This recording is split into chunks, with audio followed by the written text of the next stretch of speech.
Hai teman, selamat datang di channel Sekate New.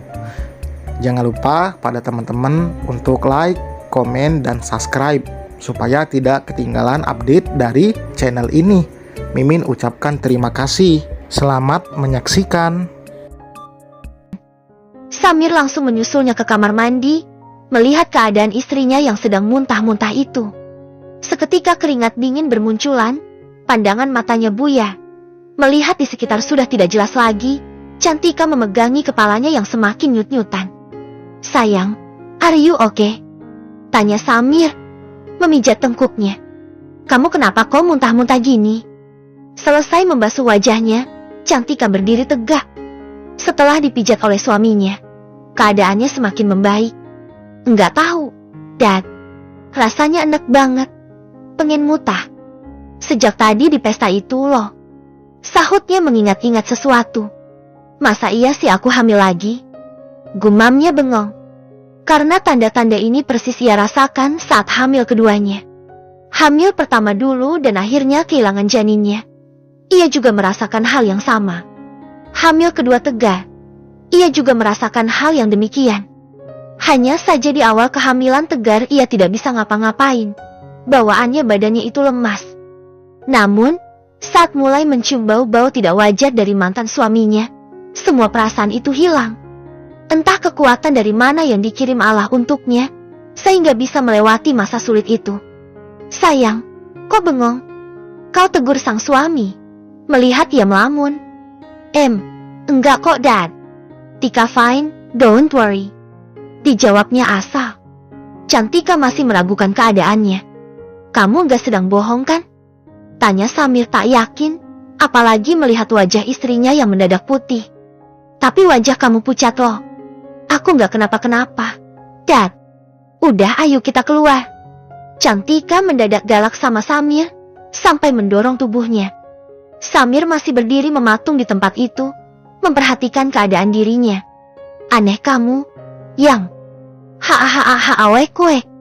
Tangis Tegar terdengar lagi di tengah malam. Saat semua orang terlelap, bayi itu terbangun dan langsung menangis kejar. Awek-wek ba.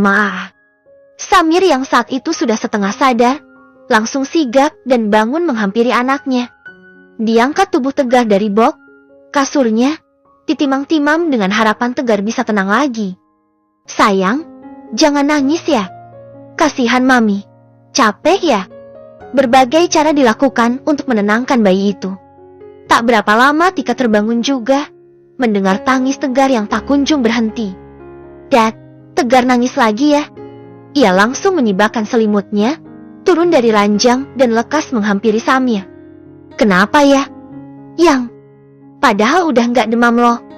Samir mengernyit heran, meski masih berusaha untuk menenangkan bayi itu. Tika juga nggak tahu, Dad. Mungkin haus. Cantika mengambil alih, menggendong anaknya, diajak duduk untuk diberi susu. Seperti biasanya, Tegar sangat lahap menyantap puting susunya, dan mengiut air susunya sampai keluar banyak. Kayaknya dia haus, Yang.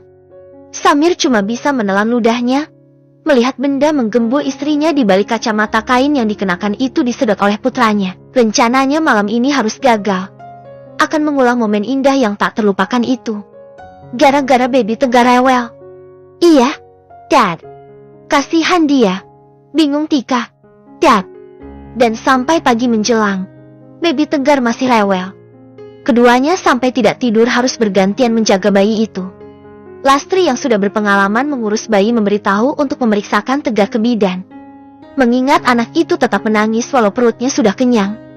Takutnya ada penyakit dalam. "Mbak, Tuan," ujar wanita itu dibenarkan oleh Samir. "Iya Yang, kita bawa aja ya ke rumah sakit baby Tegarnya," ucap Samir, was-was. "Mudah-mudahan kamu gak kenapa-kenapa ya.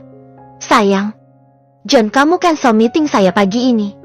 Saya belum bisa masuk kantor." Tegar dari semalaman rewel gak mau diam. Perintahnya pada John, orang kepercayaannya. "Satu lagi, tetap awasi Nathan. Barusan saya dapat email dari Ayus, katanya ia sedang melakukan pertemuan dengan Pak Darwi, rival bisnis kita itu." Tambah Samir sudah harus memperketat penjagaan terhadap menantunya. Samir baru sadar tidak bisa menganggap remeh menantunya itu. Nathan punya banyak cara untuk mencari celah, masuk mengobrak-abrik perusahaannya. Selesai berbincang kepada John, ia menyimpan kembaliannya dan mendekati istrinya yang sudah menunggunya di ruang tamu. Udah, Dad. Iya, sayang. Udah selesai kok. Kita berangkat sekarang ya. Diantar oleh supir. Mereka sampai di rumah sakit terdekat. Seperti pasien lainnya, mereka masih harus menunggu antrian. Dari banyaknya pasien yang menunggu di tempat itu, cuma Tegar yang gak bisa tenang. Karenanya Samir meminta mereka untuk mendahulukan anaknya. Meski sedikit perdebatan yang hampir menjadi kekisruhan, akhirnya pasien lain mengalah. Melihat Tegar semakin kencang nangisnya. Cup-cup ya sayang, jangan nangis lagi ya. Mereka masuk ke dalam, dokter mulai memberikan beberapa pertanyaan. Coba direbahkan dulu di sini ya, Bu. Ujar si dokter itu, menyuruh mereka meletakkan Tegar di berangkar. Seolah tahu akan diperiksa, mata bayi itu terus memandangi dokternya. Pinter ya adiknya, udah gak rewel lagi. Dokter memeriksa beberapa titik di tubuh bayi itu. Keningnya mengkerut saat mengetahui sesuatu. Maaf Bu, udah berapa hari ya rewelnya? Tanya dokter itu lagi. Cantika menjelaskannya kalau Tegar mulai rewel dari semalam. Kalau neneknya gimana, Bu? Suka apa enggak? Suka, Dok. Lahap malah. Dijawab Samir antusias, sontak mendapat tatapan dari sang istri. Samir menggaruk tengkuknya, sadar ada yang berbeda dari sikap istrinya ke dia. Semuanya normal loh, Bu. Gak ada yang aneh, sih. Ujar si dokter itu, masih berpikir. Ibunya gak sedang hamil kan? Mendapat pertanyaan itu Samir dan Cantika saling bersitatap, mencari jawaban yang belum ada kejelasannya. Biasanya kalau bayinya rewel kayak gini, ada kemungkinan ibunya hamil lagi. Terang wanita itu, Cantika menunduk. Mulai kepikiran dengan kejadian muntah-muntah semalam. Yang, jangan-jangan kamu hamil anak kita. Yang, ucap Samir sulit untuk menggambarkan kebahagiaannya kalau benar istrinya itu tengah hamil benihnya. Jeti, kalian belum tahu hamil atau enggaknya? Tanya perempuan itu lagi. Cantika dan Samir menggeleng berempat.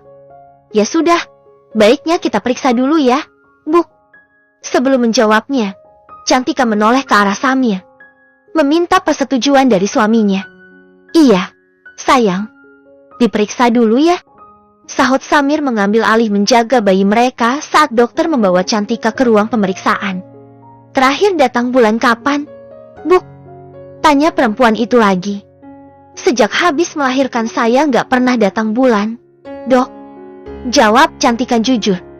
Awalnya sempat takut DSN ingin konsultasi, hanya saja waktunya tidak sempat. Mengingat kesibukannya akhir-akhir ini mengurus pesta pernikahan mereka. Kalau tanda-tanda ngidam, ada enggak? Tadi malam saya sempat muntah-muntah, Dok. Pokoknya kayak orang hamil muda gitu. Tapi saya nggak yakin. Perempuan itu tersenyum. Usai mendapatkan hasil dari pemeriksaannya. Kalau seumpama ngisi lagi, apa nggak bahaya buat anak saya, Dok? Tegar masih sangat kecil untuk punya adik. Tanya Cantika khawatir pada putranya. Kita lihat ke depannya ya, Bu. Sudah selesai nih. Mereka kembali lagi ke tempat Samir. Dokter itu tengah sibuk menulis sesuatu di atas kertas kosong. Gimana hasilnya, Dok? Apa benar istri saya hamil lagi? Tanya Samir harap-harap cemas.